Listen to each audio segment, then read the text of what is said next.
Ngapain kamu ada di sini? Dasar gembel. Kalimat itu meluncur begitu saja dari mulut pria yang dulu pernah kupanggil suami, tanpa sedikit pun rasa bersalah. Ia berdiri di depanku dengan setelan rapi, menggenggam tangan wanita lain, sementara aku hanya membalasnya dengan senyum tipis yang hampir tak terlihat. Dia sama sekali tidak tahu bahwa setahun yang lalu, saat dia membuang berlian demi sesuatu yang ia anggap lebih berkilau, sebenarnya dialah yang sedang membuang masa depannya sendiri. Aku memilih diam, bukan karena lemah, tetapi karena aku ingin melihat seberapa jauh kesombongan bisa membuat seseorang lupa diri. Malam itu, ketika pelayan membungkuk hormat dan memanggilku dengan sapaan yang selama ini kusembunyikan dari dunia, aku tahu permainanku telah berakhir. Penyamaran panjangku sebagai wanita sederhana resmi selesai, dan sejak detik itu, pembalasanku pun dimulai. Namun, semua ini tidak terjadi dalam satu malam. Semua berawal dari sebuah rumah, sebuah meja makan, dan cinta yang kupikir tulus. Aroma opor ayam dan sambal goreng ati masih mengepul hangat di ruang makan rumah kami. Meja tertata rapi, piring-piring keramik tersusun dengan hati-hati. Aku masih mengenakan celemek dapur, mataku sesekali melirik jam dinding yang jarumnya bergerak pelan menuju malam. Hari itu seharusnya menjadi hari istimewa. Ulang tahun pernikahan kami yang ketiga. Aku membayangkan wajah lelah suamiku akan sedikit melunak ketika mencicipi masakan favoritnya. Seperti dulu, saat kami masih saling menunggu dengan rindu. Namun bayangan itu runtuh seketika ketika suara mobil berhenti kasar di halaman. Pintu dibanting keras, getarannya terasa hingga ke kaca jendela. Dia masuk tanpa salam, tanpa senyum, tanpa menatapku sedikit pun. Wajah yang dulu hangat kini dingin, penuh keangkuhan. Tangannya melempar sebuah map coklat tebal ke atas meja, tepat di antara piring-piring yang kusiapkan dengan penuh harap. Suara benturannya terdengar seperti vonis. Tangani sekarang juga. Aku sudah ajukan gugatan cerai. Suaranya datar, dingin, seolah sedang membicarakan sesuatu yang tidak ada artinya. Dadaku terasa sesak. Aku menatap map itu, jantungku berdetak kencang, mencoba mencari sisa cinta di matanya. Tapi yang kutemukan hanya rasa jijik, seolah keberadaanku mencemari lantai rumah ini. Aku bertanya dengan suara bergetar, berusaha tetap tenang, apa salahku? Namun yang kudapat hanyalah tawa sinis. Dia mendekat, menunjuk wajahku, berkata bahwa posisinya kini sudah terlalu tinggi untuk seorang istri yang hanya tahu dapur. Katanya aku memalukan, tidak berkelas, tidak bisa membantunya membangun relasi. Ia menyebut nama wanita lain, seorang wanita karier yang menurutnya jauh lebih pantas berdiri di sisinya. Saat itu, aku teringat pesan ayahku setahun lalu. Hiduplah dari bawah, tanpa nama besar keluarga, ujilah kesetiaan orang yang kau cintai. Malam itu, ujian itu selesai. Dan hasilnya sangat jelas. Aku menandatangani surat cerai itu tanpa air mata, karena air mataku terlalu berharga untuk pria yang telah dibutakan oleh kesombongan. Aku pergi malam itu hanya membawa satu koper. Tidak membawa perhiasan, tidak membawa apapun yang pernah ia berikan. Semua kutinggalkan. Di depan gerbang rumah yang dulu kusebut istana, aku menelpon satu nomor yang selama ini kusembunyikan. Dengan suara tenang dan dingin, aku berkata bahwa masa penyamaranku telah berakhir dan aku ingin semua aset yang berada di bawah kendali mantan suamiku dicabut tanpa sisa. Di bawah hujan malam Jakarta, lampu kota berkilau seolah menyambut kembalinya diriku yang sesungguhnya. Di persimpangan jalan yang basah oleh hujan malam, sebuah mobil hitam berhenti dengan presisi yang nyaris sempurna tepat di depanku. Pintu belakang terbuka, dan seorang pria paruh baya turun lebih dulu, membungkuk dengan sikap hormat yang selama ini tidak pernah terlihat dalam hidup sederhanaku. Tidak ada lagi sapaan ramah, tidak ada senyum hangat seperti yang biasa kuberikan pada tetangga di kompleks sempit tempat mantan suamiku tinggal. Malam itu, tatapanku dingin, mencerminkan kekuasaan yang selama ini kukunci rapat di balik celemek dapur dan pakaian sederhana. Begitu pintu mobil tertutup, kesunyian yang mewah menyelimutiku. Aroma jok kulit premium terasa sangat familiar. Aroma dunia yang sengaja kutinggalkan demi cinta yang ternyata palsu. Tablet digital diserahkan kepadaku, menampilkan grafik saham, laporan audit, dan nama-nama perusahaan yang selama ini bergerak di bawah bayanganku. Jariku bergerak lincah, membaca angka demi angka dengan ketenangan yang bahkan mengejutkan diriku sendiri. Tidak ada lagi wanita yang menangis karena diceraikan. Yang ada hanyalah seseorang yang sedang memetakan kembali wilayah kekuasaannya. Keesokan paginya, transformasiku benar-benar sempurna. Di dalam penthouse pribadi yang menghadap langsung ke jantung kota, aku berdiri di depan cermin besar. Setelan blazer berwarna gelap membalut tubuhku dengan elegan, rambut tertata rapi, riasan tegas memperlihatkan sisi diriku yang selama ini disembunyikan. Saat aku melangkah keluar menuju lobi gedung, 2 baris staf keamanan membungkuk serempak. Sebuah pemandangan yang akan membuat mantan suamiku tak sanggup berdiri jika melihatnya. Tujuanku pagi itu bukan pasar atau dapur, melainkan gedung tertinggi milik keluarga kami. Begitu kakiku menginjak lantai marmer lobi utama, bisik-bisik langsung terdengar. Banyak dari mereka hanya mengenalku lewat foto lama dan rumor. Aku berjalan lurus menuju lift pribadi tanpa menoleh. Di lantai paling atas, rapat darurat telah menungguku.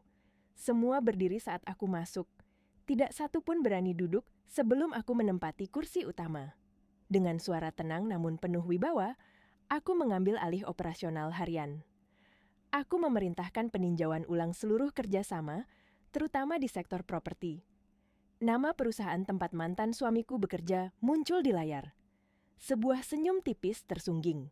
Dia merasa besar karena jabatan manajer, tanpa sadar bahwa napas perusahaannya berada di tanganku. Di sisi lain kota, pria itu duduk santai di kursi empuk kantornya, menyeruput kopi mahal, tertawa bersama wanita yang ia banggakan. Ia merasa hidupnya sempurna, merasa telah membuang beban. Ia bahkan merencanakan makan malam mewah untuk merayakan masa depan yang ia yakini akan semakin gemilang. Ia tidak tahu bahwa di mejaku, satu pena sudah siap mencoret namanya dari daftar mitra strategis. Hari itu, aku bekerja tanpa henti. Tidak ada lelah, hanya fokus. Rasa dikhianati menjadi bahan bakar yang mengalir deras. Menjelang sore, aku memerintahkan inspeksi mendadak ke salah satu restoran bintang 5 milik grup kami. Bukan sekadar bisnis, tempat itu adalah simbol prestis keluarga yang tidak boleh tercoreng. Aku duduk di sudut restoran dengan pakaian sederhana, tanpa logo mencolok. Di mata orang awam, aku mungkin tampak tidak pantas berada di sana. Namun aku hanya mengamati, mencatat, memastikan semuanya berjalan sesuai standar, hingga tawa yang sangat kukenal terdengar dari pintu masuk. Dia datang dengan penuh percaya diri, menggandeng wanita yang kini berdiri di sisinya. Pakaian mereka mencolok, penuh simbol kemewahan. Saat matanya menangkap sosokku, wajahnya berubah. Dari bangga menjadi penuh hinaan. Ia melangkah mendekat, suaranya meninggi, memecah ketenangan restoran. Ia bertanya, apa yang kulakukan di sana, menyebutku gembel, mengira aku datang untuk mengemis atau meminta belas kasihan. Aku tetap duduk tenang. Tidak ada amarah, hanya rasa iba yang dalam. Ketika ia memanggil pelayan dan memerintahkannya untuk mengusirku, aku tahu momen itu telah tiba. Saat general manager restoran keluar dan membungkuk hormat di hadapanku, dunia pria itu runtuh tepat di hadapanku. Kata-kata ibu bos besar itu menggantung di udara seperti petir yang membelah langit. Seluruh restoran seketika terdiam. Tidak contieng musik jazz. Tidak ada lagi suara sendok beradu dengan piring. Semua mata tertuju pada satu titik padaku. Mantan suamiku berdiri kaku, wajahnya pucat, mulutnya terbuka, namun tak satu pun kata keluar. Wanita di sampingnya gemetar, tas mahal yang tadi ia pamerkan hampir terlepas dari genggamannya. Aku berdiri perlahan dari kursiku, gerakanku tenang, terukur. Tatapanku menembus dada pria yang dulu dengan mudah menyebutku gembel. Dengan suara rendah namun jelas, aku menjelaskan bahwa restoran ini, gedung ini, bahkan perusahaan yang selama ini membiayai proyeknya, semuanya berada di bawah kendali keluargaku. Dan mulai hari itu, aku mengambil alih sepenuhnya. Aku meminta agar pesanan mereka dibatalkan, dan kontrak kerja sama dengan perusahaannya dicabut tanpa pengecualian. Perintah itu dijalankan tanpa debat. 2 petugas keamanan melangkah maju. Mantan suamiku mencoba bicara, mencoba tertawa, mencoba menyangkal kenyataan yang baru saja menghantamnya.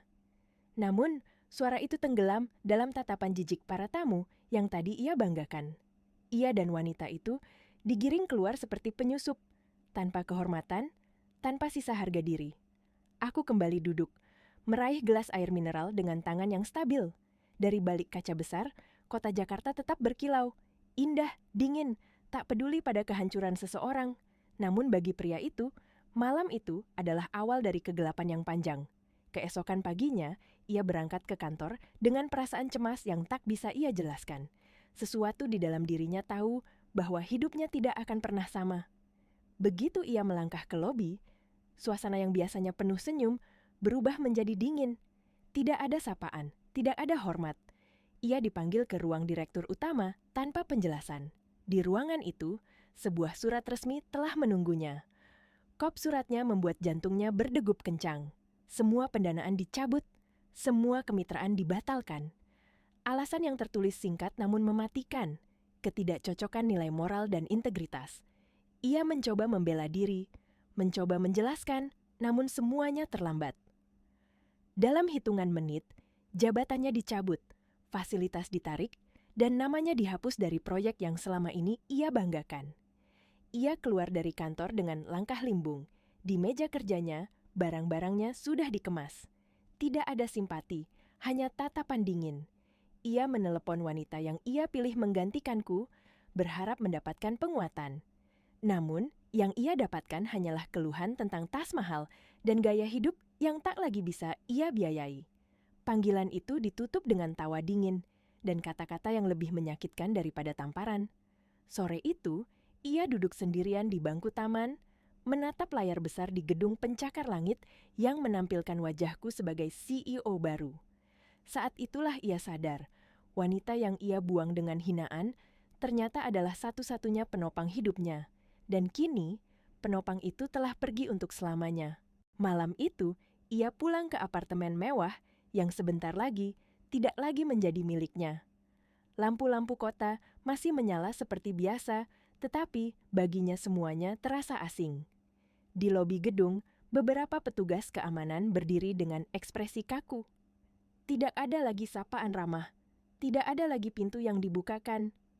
Ia naik ke unitnya dengan langkah berat, membuka pintu, dan mendapati ruangan yang terasa hampa meski penuh barang mahal.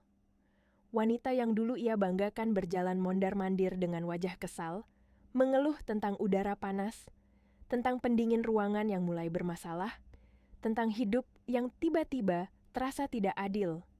Tidak ada pelukan, tidak ada kata menenangkan. Yang ada hanya tuntutan dan kemarahan. Malam itu, mereka bertengkar hebat. Kata-kata tajam meluncur tanpa saringan, menelanjangi kenyataan bahwa hubungan mereka dibangun bukan atas cinta, melainkan ambisi dan pamrih. Keesokan harinya, semua terjadi terlalu cepat. Mobil dinas ditarik, kartu kredit diblokir, dan surat pengosongan apartemen diserahkan tanpa basa-basi. Di depan lobi, beberapa kardus menumpuk. Barang-barang yang dulu menjadi simbol status kini hanya terlihat seperti beban. Mereka dipaksa meninggalkan tempat itu dengan taksi tua, di bawah tatapan penghuni lain yang tak lagi menyembunyikan rasa meremehkan. Perjalanan membawa mereka ke sebuah kawasan sempit di pinggiran kota. Gang kecil, rumah petak, bau selokan, dan jemuran yang bergelantungan. Taksi berhenti di depan kontrakan sempit, dengan cat mengelupas. Wanita itu menjerit, menolak masuk, menyebut tempat itu tidak layak. Ia berdiri mematung, menatap pintu kayu usang, menyadari betapa jauh ia telah jatuh. Di dalam ruangan pengap itu, pertengkaran kembali meledak. Tuduhan, penyesalan, dan sumpah serapah bercampur menjadi satu. Tetangga mulai mengintip, menikmati drama yang terjadi di depan mata mereka. Pria yang dulu menjaga citra, kini tidak lagi peduli. Semua sudah runtuh. Di tengah kekacauan itu, pikirannya melayang ke masa lalu. Ke hari-hari sederhana bersama diriku. Ke rumah kecil yang selalu rapi, ke makanan hangat, ke doa-doa yang kupanjatkan diam-diam demi karirnya. Saat itu, ia merasa semua itu memalukan. Kini, di ruangan sempit dan kotor ini, kenangan itu berubah menjadi luka yang menusuk tanpa ampun. Sementara itu, di lantai tertinggi gedung milik keluargaku, aku berdiri tenang di depan jendela besar. Laporan demi laporan diletakkan di mejaku. Di antara dokumen itu, ada satu berkas yang membuat tanganku bergetar pelan. Fakta-fakta lama yang selama ini tersembunyi mulai terkuak. Tentang fitnah, tentang kebohongan, tentang rencana busuk yang menghancurkan rumah tanggaku bertahun lalu. Aku menutup mata sejenak, menarik napas panjang. Malam itu, aku tahu satu hal dengan pasti. Permainan belum selesai. Kebenaran akan datang. Dan ketika itu terjadi, rasa sakit yang ia rasakan akan jauh lebih dalam daripada semua hinaan yang pernah ia lemparkan kepadaku. Di lantai tertinggi menara itu, udara terasa tenang. Terlalu tenang untuk sebuah kebenaran yang baru saja terungkap. Aku duduk di kursiku, menatap berkas-berkas yang terbuka di hadapanku. Rekaman, laporan medis, jejak digital yang selama ini terkubur rapi. Setiap baris kata seperti mengoyak kembali luka lama yang belum sepenuhnya sembuh. Selama ini, aku tahu pengkhianatan itu kejam, tetapi aku tidak pernah membayangkan betapa terencana dan dinginnya semuanya. Nama wanita itu muncul berulang kali di setiap halaman. Bukti bahwa fitnah perselingkuhan yang dulu menghancurkan pernikahanku bukanlah kesalahpahaman, melainkan sebuah skenario busuk. Bahkan kehamilan yang menjadi alasan utama pria itu mengusirku ternyata hanyalah kebohongan yang dibungkus air mata palsu. Saat fakta itu sepenuhnya kupahami, dadaku terasa sesak, bukan karena marah, melainkan karena kecewa pada diriku sendiri yang dulu begitu percaya. Namun aku tidak menangis. Air mataku sudah habis di malam aku diusir dari rumah itu. Kini yang tersisa hanyalah ketenangan dingin. Aku memerintahkan agar semua bukti itu disimpan dengan rapi. Belum waktunya dikeluarkan. Aku ingin kebenaran itu muncul di saat yang paling tepat.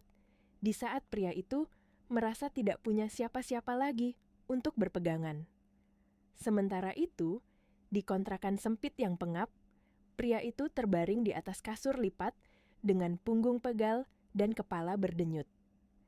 Nyamuk berdengung, udara lembab menusuk tulang. Di sampingnya, wanita yang dulu ia puja tidur memeluk tas mahalnya, seolah benda itu lebih berharga daripada manusia di sisinya. Ia menatap langit-langit yang berjamur.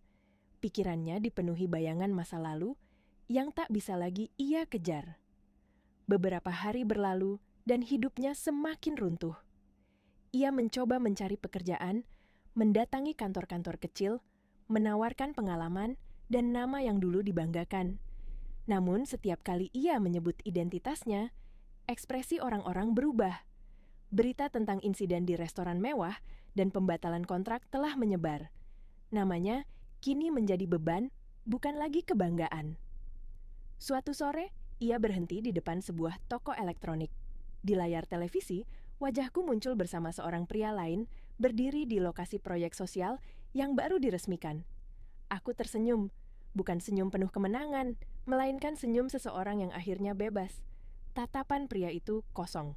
Untuk pertama kalinya, ia benar-benar menyadari bahwa aku tidak pernah membutuhkannya untuk menjadi hebat. Dialah yang membutuhkan diriku untuk tetap merasa berarti. Malam itu, ia pulang dengan tangan hampa. Uang di sakunya hampir habis. Di kontrakan, pertengkaran kembali pecah. Wanita itu tidak lagi berpura-pura. Dengan dingin, ia mengakui bahwa semua yang ia lakukan hanya demi hidup mewah. Ketika tidak ada lagi kemewahan, tidak ada lagi alasan baginya untuk bertahan. Ia pergi, meninggalkan koper dan kata-kata terakhir yang menusuk lebih dalam daripada hinaan siapapun. Pria itu terduduk sendirian di lantai semen yang dingin. Untuk pertama kalinya dalam hidupnya, tidak ada siapapun di sisinya. Tidak ada aku, tidak ada ambisi, tidak ada masa depan yang bisa ia pamerkan. Yang tersisa hanyalah penyesalan yang datang terlalu terlambat. Dan di kejauhan, aku berdiri menatap kota dengan satu keyakinan yang semakin kuat. Kebenaran akan segera dipertontonkan, Dan ketika tirai terakhir dibuka, tidak akan ada lagi tempat bagi kebohongan untuk bersembunyi. Beberapa hari setelah kejatuhannya, tubuh pria itu mulai menyerah. Demam tinggi membuatnya menggigil di atas kasur lipat yang lembab. Perutnya melilit karena lapar dan stres yang menumpuk tanpa jeda. Tidak ada lagi suara omelan, tidak ada lagi langkah kaki orang lain di ruangan sempit itu. Kesunyian menjadi teman yang paling kejam. Dalam keadaan setengah sadar, pikirannya kembali padaku. Pada malam-malam, ketika ia pulang larut dan aku tetap terjaga, menunggu dengan semangkuk sup hangat. Pada doa-doa lirih yang kupanjatkan diam-diam saat ia tertidur. Kenangan itu kini datang seperti tamparan. Ia mencoba menggapai ponselnya dengan tangan gemetar, menulis pesan singkat dengan sisa tenaga yang ada. Ia memohon, bukan sebagai mantan suami yang sombong, melainkan sebagai manusia yang sendirian dan ketakutan. Pesan itu terkirim. Ia menunggu. Menit demi menit berlalu. Tidak ada balasan. Hanya tanda bahwa pesannya telah dibaca, lalu menghilang dalam keheningan. Ia menatap layar kosong itu dengan mata basah, menyadari bahwa jembatan menuju kehidupanku telah ia bakar sendiri. Sementara itu, di tempat yang berbeda, aku berdiri di lokasi pembangunan sebuah pusat pemberdayaan perempuan. Helm keselamatan menutupi rambutku. Sinar matahari sore menyinari wajahku yang terasa lebih ringan dari sebelumnya. Di sampingku berdiri seorang pria yang telah lama mengenalku, jauh sebelum semua kekacauan ini terjadi. Bersamanya, aku tidak perlu berpura-pura menjadi siapapun. Aku hanya menjadi diriku sendiri. Kami berbincang tentang masa depan, tentang bangunan yang akan menjadi tempat perlindungan bagi banyak wanita. Di sana, aku merasa hidupku akhirnya memiliki arah yang benar. Ponselku sempat bergetar. Aku melihat notifikasi pesan yang tertahan. Nama itu muncul kembali. Aku membaca isinya sekali, lalu menutupnya tanpa menjawab. Bukan karena dendam, tetapi karena aku akhirnya belajar menjaga batas agar tidak kembali tenggelam dalam luka yang sama. Malam itu, pria itu pingsan di lantai kontrakannya. Ia ditemukan keesokan paginya dan dibawa ke puskesmas dengan biaya seadanya. Saat ia membuka mata di bangsal yang ramai dan bising, pandangannya tertuju pada sebuah baliho besar di luar jendela. Di sana, wajahku terpampang bersama proyek sosial yang kini menjadi tujuanku. Ia memejamkan mata, tidak sanggup menatap kenyataan bahwa hidupku terus berjalan tanpa kehadirannya. Ia akhirnya mengerti, hukuman terberat bukanlah kehilangan harta atau jabatan, melainkan dipaksa menyaksikan seseorang yang pernah ia hina menemukan kebahagiaan yang utuh. Dan di saat itu, penyesalan tidak lagi memiliki nilai apapun. Beberapa minggu berlalu sejak malam itu. Kota tetap bergerak, bisnis tetap berjalan, dan hidup tidak menunggu siapapun yang terjatuh. Di sebuah ballroom megah yang dipenuhi cahaya kristal dan aroma parfum mahal, para elit bisnis berkumpul dalam sebuah gala tahunan. Gelas-gelas beradu pelan, tawa rendah terdengar di setiap sudut, dan nama keluargaku kembali disebut dengan penuh hormat. Malam itu aku hadir, berdiri di tengah ruangan dengan gaun gelap yang sederhana namun berwibawa. Tidak ada rasa gugup, tidak ada beban masa lalu yang tersisa. Setiap langkahku mantap, setiap tatapanku tenang. Aku tahu, malam itu bukan sekadar perayaan, melainkan penutup dari sebuah bab panjang dalam hidupku. Di sisi lain ruangan, pria itu muncul dengan setelan lama yang kini terlihat kusam. Tubuhnya lebih kurus, wajahnya lelah, dan sorot matanya dipenuhi harap yang rapuh. Ia datang bukan sebagai tamu undangan, melainkan sebagai bayangan yang mencoba mencari sisa-sisa kesempatan. Di sampingnya, wanita yang dulu berdiri dengan penuh percaya diri, kini tampak gelisah, matanya sibuk mencari perhatian baru di antara para tamu. Aku melihat mereka dari kejauhan. Tidak ada kejutan, tidak ada amarah. Semua sudah kuprediksi. Setelah pidato singkatku tentang integritas dan tanggung jawab, aku turun dari podium dan berjalan lurus ke arah mereka. Kerumunan memberi jalan, seolah memahami bahwa sesuatu yang penting akan terjadi. Pria itu berdiri gemetar di hadapanku. Suaranya nyaris tak terdengar ketika ia memohon, meminta satu kesempatan kerja, satu peluang untuk bertahan hidup. Kata-katanya terputus-putus, penuh penyesalan yang terlambat. Wanita di sisinya mencoba menyela, masih dengan nada angkuh yang dipaksakan, seolah masa lalu belum benar-benar runtuh. Aku hanya tersenyum tipis, bukan senyum kemenangan, melainkan senyum seseorang yang telah melihat kebenaran secara utuh. Dengan satu isyarat, sebuah map coklat diserahkan kepadanya. Aku memintanya membuka dan membaca. Satu persatu lembaran itu menjelaskan segalanya. Rekayasa foto, laporan medis, kebohongan tentang kehamilan yang selama ini ia jadikan alasan untuk menghancurkanku. Wajahnya berubah, tangannya gemetar, hebat. Dunia yang selama ini ia bangun di atas kebohongan, runtuh di depan matanya sendiri. Wanita di sisinya mencoba menyangkal, mencoba berteriak, namun semua suara itu terdengar kosong. Rekaman suara diputar. Tawa palsu yang dulu tersembunyi, kini terdengar jelas di tengah ruangan yang sunyi. Pria itu berlutut. Air matanya jatuh tanpa sisa harga diri. Ia menyebut namaku berulang kali, memohon ampunan yang tidak lagi bisa kuberikan. Aku melangkah mundur, menjaga jarak, menjaga diriku sendiri. Dengan suara tenang, aku mengatakan bahwa kesempatan itu telah mati di malam aku diusir tanpa belas kasihan. Petugas keamanan bergerak.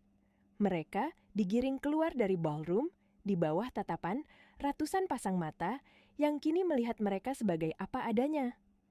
Saat pintu besar itu tertutup, aku menghela napas panjang. Tidak ada kepuasan berlebihan, hanya kelegaan. Karena pada akhirnya, balas dendam terbaik bukanlah menghancurkan orang lain, melainkan membiarkan kebenaran berdiri tanpa perlu teriak. Malam itu berakhir tanpa sorak kemenangan. Para tamu kembali berbincang. Musik kembali mengalun, dan gala tetap berjalan seolah tidak ada apapun yang terjadi. Aku berdiri sejenak di dekat jendela besar ballroom, menatap lampu-lampu kota yang berkilau. Tidak ada rasa puas yang meledak-ledak di dadaku. Yang ada hanya keheningan yang panjang seperti napas terakhir dari sebuah luka lama. Di luar gedung, hujan rintik turun perlahan.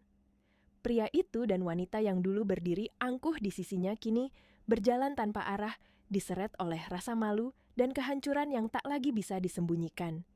Tidak ada satupun orang yang menoleh untuk menolong. Dunia yang dulu mereka banggakan telah menutup pintunya rapat-rapat. Hari-hari berikutnya berjalan cepat. Namaku semakin sering muncul di berita, bukan karena skandal, melainkan karena proyek-proyek baru yang berfokus pada kemanusiaan. Aku bertemu banyak orang, menandatangani banyak dokumen, dan mengambil banyak keputusan besar. Namun, di sela kesibukan itu, aku merasakan ketenangan yang belum pernah kurasakan sebelumnya. Tidak ada lagi rasa takut kehilangan, karena aku akhirnya berdiri di atas kakiku sendiri. Sementara itu, pria itu menjalani hari-hari yang semakin sunyi. Pekerjaan tak kunjung datang, tubuhnya melemah, dan pikirannya dipenuhi penyesalan yang tidak lagi bisa ditebus. Ia mendengar kabar tentangku dari layar televisi di etalase toko-toko kecil, dari baliho besar di pinggir jalan, dari percakapan orang-orang yang tidak lagi mengenalnya sebagai siapapun. Setiap kali melihat wajahku, ia sadar bahwa hidupku tidak pernah runtuh tanpanya. Justru hidupnya yang runtuh karena melepaskanku. Suatu pagi, kabar itu sampai ke mejaku. Pria itu ditemukan dalam kondisi yang sangat memprihatinkan, sakit dan sendirian. Aku mendengarnya tanpa ekspresi berlebihan. Tidak ada kebencian yang tersisa, tidak juga keinginan untuk kembali menoleh. Aku hanya meminta agar ia diperlakukan layak sebagai manusia. Bukan karena cinta, melainkan karena aku tidak ingin membawa beban kebencian ke masa depanku. Di saat yang sama, aku melangkah ke arah hidup yang baru. Di sampingku, orang-orang yang menghargai diriku apa adanya mulai mengisi hari-hariku. Aku tertawa lagi, bukan karena topeng, tetapi karena benar-benar merasa hidup. Aku belajar bahwa kekuatan sejati bukan berasal dari kekuasaan, melainkan dari keberanian untuk menutup pintu masa lalu tanpa rasa bersalah. Dan di titik itu, aku tahu satu hal dengan pasti. Cerita ini hampir selesai. Bukan dengan teriakan, bukan dengan air mata musuh, melainkan dengan ketenangan seorang wanita yang akhirnya kembali menjadi dirinya sendiri. Waktu berjalan tanpa ampun membawa setiap orang ke tempat yang pantas bagi mereka. Beberapa tahun berlalu sejak malam gala itu, dan hidupku kini berada di titik yang dulu bahkan tak berani kubayangkan. Di dalam kantorku yang menghadap Cakrawala Kota, aku menandatangani berkas terakhir untuk peluncuran sebuah yayasan yang akan menjadi rumah bagi ribuan perempuan yang pernah terluka seperti diriku dulu. Tidak ada lagi keraguan, tidak ada lagi bayang-bayang masa lalu yang membisiki langkahku. Di sisiku berdiri seseorang yang menatapku bukan dengan rasa iri atau ambisi, melainkan dengan penghormatan yang tulus. Bersamanya, aku tidak perlu berpura-pura menjadi kecil agar dicintai, dan tidak perlu menjadi besar agar dihormati. Aku hanya menjadi diriku sendiri, dan itu sudah cukup. Untuk pertama kalinya dalam hidupku, kebahagiaan terasa tenang, tidak berisik, tidak memamerkan apapun. Di tempat yang jauh dari gemerlap kota, pria itu menghembuskan napas terakhirnya dalam kesunyian. Tidak ada tepuk tangan, tidak ada pengakuan, tidak ada siapapun yang menggenggam tangannya. Penyakit dan depresi menggerogoti sisa hidupnya perlahan. Ia pergi sebagai pria biasa yang dulu pernah mengira dirinya sangat besar.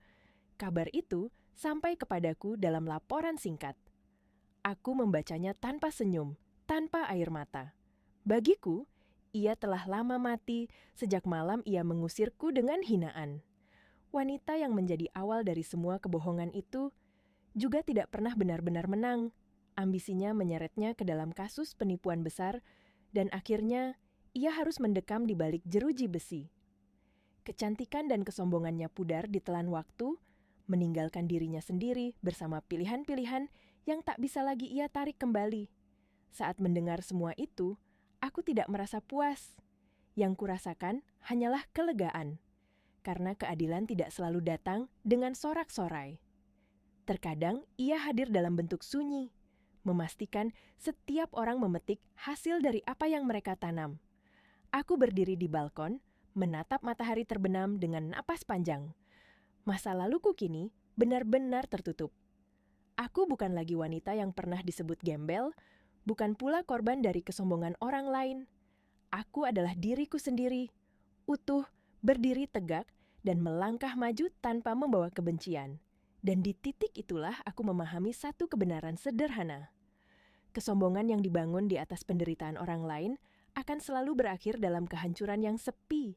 Sementara ketulusan, meski sering diremehkan, akan selalu menemukan jalannya menuju cahaya.